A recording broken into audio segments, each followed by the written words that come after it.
Media మిత్రులకు అందరికీ నమస్కారాలు. కర్నూలు 3వ పట్టణ పోలీస్ స్టేషన్ పరిధిలో వైఎస్ఆర్ కాంగ్రెస్ పార్టీ నాయకులు వైసీపీ కార్యకర్తలపైన దాడులకు వ్యతిరేకంగా వైసీపీ నాయకులు వైసీపీ కార్యకర్తలపైన పెడుతున్నటువంటి అక్రమ కేసులకు వ్యతిరేకంగా ఈ నెల 14వ తేదీన మేము ధర్నా కార్యక్రమం నిర్వహించడం జరిగింది. ఆ ధర్నా కార్యక్రమం యొక్క ముఖ్యమైన ఉద్దేశం ఏమిరా అంటే, ఇదే కర్నూలు పట్టణంలో సతీష్ అనే పిల్లోడు ఆత్మహత్య చేసుకొని చనిపోయినాడు. ఆ కుటుంబానికి న్యాయం చేయాలా, ఆ కుటుంబంలో ఆ పిల్లోడి చావుకు కారణమైన వాళ్ళపైన కేసు నమోదు చేయాలనే ఉద్దేశంతో మేము ఆ రోజు ధర్నా చేయడం జరిగింది.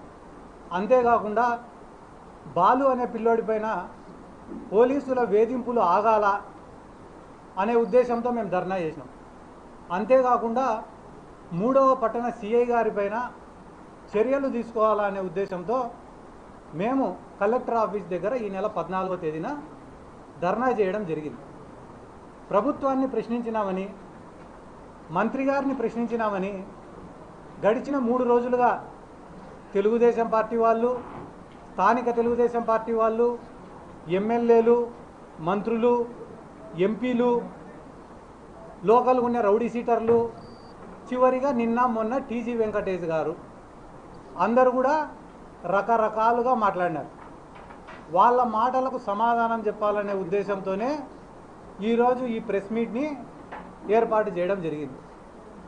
టీజీ భరత్ గారు సతీష్ కుటుంబాన్ని పిలిపించుకొని ఆ కుటుంబానికి న్యాయం చేసింటే ఈ కర్నూలు టౌన్లో ఆయన స్థాయి 100% పెరిగేది. ఆయన ఆ పని చేయకుండా సిద్ధార్థరెడ్డిని తిట్టిన వాళ్ళకి 10,000 రూపాయలు, సిద్ధార్థరెడ్డి పైన సెల్ఫీ వీడియో చేసిన వాళ్ళకి 20,000 రూపాయలు, ప్రెస్ మీట్ పెడితే గాన కార్పొరేటర్ సీటు, అంతకన్నా ఎక్కువ సిద్ధార్థరెడ్డి ఇంటిపైకి పోతామని చెప్తే గాన స్టోర్ బియ్యము, ఈ మాటలు ఈ డీల్లు అన్నీ చేయడంతో ఆయన స్థాయి 500% ఈ కర్నూల్లో పడిపోయింది. నేను అడిగిన ప్రశ్న ఏంది, వాళ్ళని సతీష్ అనే కుటుంబానికి ఒక దళిత పిల్లోడికి న్యాయం చేయమని నేను అడిగితే ఆయన ప్రెస్ మీట్ పెట్టి చెప్పిన మాట ఏమో తెలుసా? సిద్ధార్థ, నువ్వు టికెట్ తెచ్చుకో, 3 ఎలక్షన్లు చేసినావు, 3 ఎలక్షన్లు చేసినా కూడా నీకు ఏ పార్టీ టికెట్ ఇవ్వాలి అని మాట్లాడుతున్నాడు ఆయన. భరత్ గారు, మీ వయసు ఎంత సార్? 50 సంవత్సరాలు. మీరు ఎమ్మెల్యే అయింది ఏ వయసులో సార్? 48 సంవత్సరాలకి. మీరు మొట్టమొదటిసారి ఎమ్మెల్యేగా నిలబడింది ఎప్పుడు సార్? 43 సంవత్సరాలకి. నా వయసు ఎంత సార్? 33 సంవత్సరాలు. నీ వయసు వచ్చినప్పటికి కూడా నాకు టికెట్ రాకుంటే అప్పుడు అడుగు. నేను ఎమ్మెల్యే కావాలనే కోరిక నాకన్నా ఎక్కువ నీకు ఉండడం ఏంది? 33 సంవత్సరాలకు నేను శాప్ చైర్మన్ అయినా, రాష్ట్ర వైఎస్ఆర్ కాంగ్రెస్ పార్టీ యువజన విభాగం అధ్యక్షుడినైనా, నందికొట్కూరు నియోజకవర్గానికి ఇన్ఛార్జినైనా, నా ఎంట తిరిగిన ఎంతోమందిని ఎంపీటీసీలుగా, జెడ్పీటీసీలుగా, సర్పంచ్లుగా, మున్సిపల్ కౌన్సిలర్లుగా, చైర్మన్లుగా గెలిపించుకున్నా.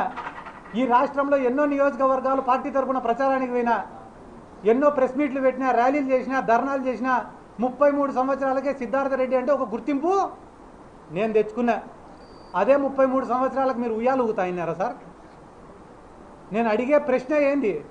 సతీష్ అనే కుటుంబానికి న్యాయం చేయండి సార్ అని నేను అడుగుతుంటే, సిద్ధార్థ టికెట్ తెచ్చుకో, నిలబడు, ఇదే నువ్వు మాట్లాడే మాట. అది అయిపోయిన తర్వాత ఏం చెప్తున్నారు సార్ మీరు? సిద్ధార్థ ఫాల్స్ అలిగేషన్స్ చేయొద్దు అని మాట్లాడుతున్నారు. మీరు ఏ ఫార్మా కంపెనీ కాడ డబ్బులు తెచ్చుకున్నారనేది నేను చెప్పేదానికి సిద్ధంగా ఉండా, కానీ గవర్నమెంట్లో ఉండేది మీరు. నేను ఫార్మా కంపెనీ పేరు చెప్తే ఏం చేస్తారు మీరు? వెంటనే రేపు పొద్దున్నే ఆ ఫార్మా కంపెనీ వాడిని మీ మీడియా ముందర కూర్చోబెట్టి మేము టీజీ భరత్కు ₹1 కూడా ఇవ్వలేదని చెప్పిస్తారు. ఫాల్స్ అలిగేషన్లు చేసినాడు సిద్ధార్థరెడ్డి అని మాట్లాడుతున్నారు. ఫాల్స్ అలిగేషన్లు చేసింది సిద్ధార్థరెడ్డి కాదు. ఫాల్స్ అలిగేషన్లు చేసి అధికారంలోకి వచ్చింది తెలుగుదేశం పార్టీ నాయకులు. ఇదే కర్నూలు టౌన్లో నారా లోకేష్ పాదయాత్రకు వచ్చినప్పుడు హఫీజ్ ఖాన్ 600 కోట్లు ఎత్తినాడు అని చెప్పి మీరు అలిగేషన్ చేసినారు. ఈరోజు టీజీ భరత్ గారు మంత్రి 2 ఏళ్ళు అయింది, కూటమి గవర్నమెంట్ ఏర్పడి 2 ఏళ్ళు అయింది. కనీసం 6 కోట్లన్నా రికవరీ చేసినారా? దిన్నదేవరపాడు కాడ ఉండే ఈ రోజు కూడా వెంచర్లు వేసుకుంటున్నారు, అమ్ముకుంటున్నారు. మీరు అడ్డుకున్నారా? మా పక్క నియోజకవర్గంలో కాటసాని రాంభూపాల్ రెడ్డి గారు ఉన్నారు. ఆయన పైన నారా లోకేష్ చేసినటువంటి అలిగేషన్ ఏంది? కబ్జాల కాటసాని రాంభూపాల్ రెడ్డి గారి చెరలో నుంచి ఈ రోజు వరకు మీరు ఎన్ని ఎకరాల భూమిని రికవర్ చేసినారు? ఎన్ని ఎకరాల భూమిని మీరు పేదవాళ్ళకు పంచినారు? గుండు 0. అంటే ఫేక్ అలిగేషన్లు చేసేది మీరేనా? అయిపోయిన తర్వాత ఆడ శ్రీశైలంకు పోయినారు. ఆడ ఉన్న శిల్పా చక్రపాణి రెడ్డికి ఒక పేరు పెట్టినారు. ఏమని? చీటింగ్ చక్రపాణి రెడ్డి అని పెట్టినారు. ఆయన పైన ఈ రోజు వరకు ఎన్ని చీటింగ్ కేసులు నమోదు చేసినారు? ఎన్ని 420 కేసులు నమోదు చేసినారు? చేయలేకపోయినారు. ఎందుకు చేయలేకపోయినారు? ఆ రోజు ఓట్ల కోసం ఆయన పైన కూడా ఫేక్ అలిగేషన్స్ చేసినారు కాబట్టి. ఆడదాం ఆంధ్రాలో సిద్ధార్థ రెడ్డి 400 కోట్లు ఎత్తినాడంట. ఇది ఒకరోజు ఆర్టికల్. రెండో రోజు ఆడదాం ఆంధ్రాలో సిద్ధార్థ రెడ్డి 200 కోట్లు ఎత్తినాడంట. ఒకరోజు 100 కోట్లు ఎత్తినాడంట. అన్నీ అయిపోయి లాస్ట్కి ఈరోజు ఏమి ఇచ్చినారు? విజిలెన్స్ వాడు 40 కోట్ల అవకతవకలు జరిగినాయి కాబట్టి సిద్ధార్థ రెడ్డి పైన కానీ మినిస్టర్ గారి పైన కానీ క్రిమినల్ చర్యలు తీసుకోవాలంట. అధికారం చేతిలో ఉంది కదా అని చెప్పి తప్పుడు కేసులు, తప్పుడు కంప్లైంట్లు నమోదు చేసి ఇబ్బందులు పెడతాంటే ఎవరు? మీరు కదా. మీరు చేస్తానే ఫాల్స్ అలిగేషన్లకి, ఫాల్స్ కేసులకి మళ్ళీ తిరిగి సిద్ధార్థ రెడ్డి ఫాల్స్ అలిగేషన్లు చేస్తారని మాట్లాడతారా? వీళ్ళకి సపోర్టుగా మళ్ళీ టీజీ భరత్ గారికి సపోర్టుగా మా ఎంపీ గారు ఎవరు? బైరెడ్డి శబరి గారు. ప్రస్తుతానికి మార్కెట్లో డీజిల్ పెట్రోల్ దొరకడంలే. పాపం అయినప్పటికీ కూడా పెట్రోల్ బంకు పోయి డీజిల్ పట్టించుకొని ఆమె తొందరగా పరిగెత్తుకుంటూ దెబ్బ కర్నూలుకి వచ్చి సిద్ధార్థ రెడ్డి గారు రౌడీ గూండా అని మాట్లాడినారు. సంతోషం మేడం శబరి గారు, సంతోషం. మీరు నా గురించి బాగా మాట్లాడినారు, సంతోషం. కానీ ఈరోజు మీడియా సమావేశం ద్వారా మిమ్మల్ని నేను ఒకటి అడగాలనుకుంటానా. మీ ఫాదర్ని బైరెడ్డి రాజశేఖర రెడ్డి గారిని గౌరు వెంకటరెడ్డి వాడు ఒక వేస్ట్ ఫెలో అని మాట్లాడి ఈ రోజుకి 2 నెలలు అయింది. ఎందుకు మీరు ఈ రోజు వరకు కౌంటర్ ప్రెస్ మీట్ పెట్టలే? నందికొట్కూరు మార్కెట్ యార్డ్లో మాండ్ర శివానందరెడ్డి అని ఆయన ఇదే బైరెడ్డి రాజశేఖర రెడ్డి గారిని ఈ నందికొట్కూరులో 2 సార్లు ఎమ్మెల్యే గెలిచిన ఒక జోకర్ గాడు ఉన్నాడని మాట్లాడినాడు. దానిపైన మీరు ఎందుకు ప్రెస్ మీట్ పెట్టాలా? స్పందించలే. నందికొట్కూరు ఎమ్మెల్యే జయసూర్య గారు ఏమన్నాడు? ఆయన బైరెడ్డి రాజశేఖర రెడ్డికి మా తెలుగుదేశం పార్టీకి సంబంధమే లేదు, అతను చెప్తే ఏ ఒక్క అధికారి కూడా స్పందించాల్సినటువంటి అవసరం లేదు అని చెప్పి 100 మంది ముందర మాట్లాడినాడు. దానిపైన మీరు ఎందుకు స్పందించలే? దానిపైన స్పందించారు. కానీ సిద్ధార్థ రెడ్డి పైన స్పందించాలంటే మాత్రం వెంటనే పరిగెత్తుకుంటూ వస్తారు. పరిగెత్తుకుంటూ వచ్చి రౌడీ గూండా క్రిమినల్. సిద్ధార్థ రెడ్డి గారు రౌడీనా కాదా అని చెప్పడానికి మిమ్మల్ని ఎంపించేసినారా? 5 పైసలైనా నిజాయితీ ఉండాలి కదా. పిల్లల్ని గారభంగా చూసుకునే తల్లిదండ్రులు ఉంటారు, అల్లారు ముద్దుగా చూసుకునే తల్లిదండ్రులు ఉంటారు. కానీ కొండ మీద కోతినైనా తీసుకొని వచ్చి ఇచ్చే తల్లిదండ్రులు చాలా తక్కువగా ఉంటారు. బైరెడ్డి శబరి గారికి డాడీ నాకు ఎంబీబీఎస్ సీట్ కావాలంటే కొనిచ్చినాడు. డాడీ నాకు పీజీ సీట్ కావాలంటే కొనిచ్చినాడు. డాడీ నాకు ఎంపీ సీట్ కావాలంటే కొనిచ్చినాడు. 100 కోట్ల ఆస్తులు ఇచ్చినాడు. ఈ ప్రపంచంలోనే లావిష్ లైఫ్ స్పెండ్ చేసుకునేంత అవకాశం నీకు ఇచ్చినాడు మీ ఫాదర్. అటువంటి మీ ఫాదర్ని ఎవడు పడితే వాడు విమర్శిస్తుంటే ఒక్కరోజు స్పందించని బైరెడ్డి శబరి గారు సిద్ధార్థ రెడ్డి పైన మాట్లాడమంటే మాత్రం అమెరికాలో ఉన్న ఫ్లైట్ ఎక్కి కర్నూలుకి వస్తారు. ఎందుకు?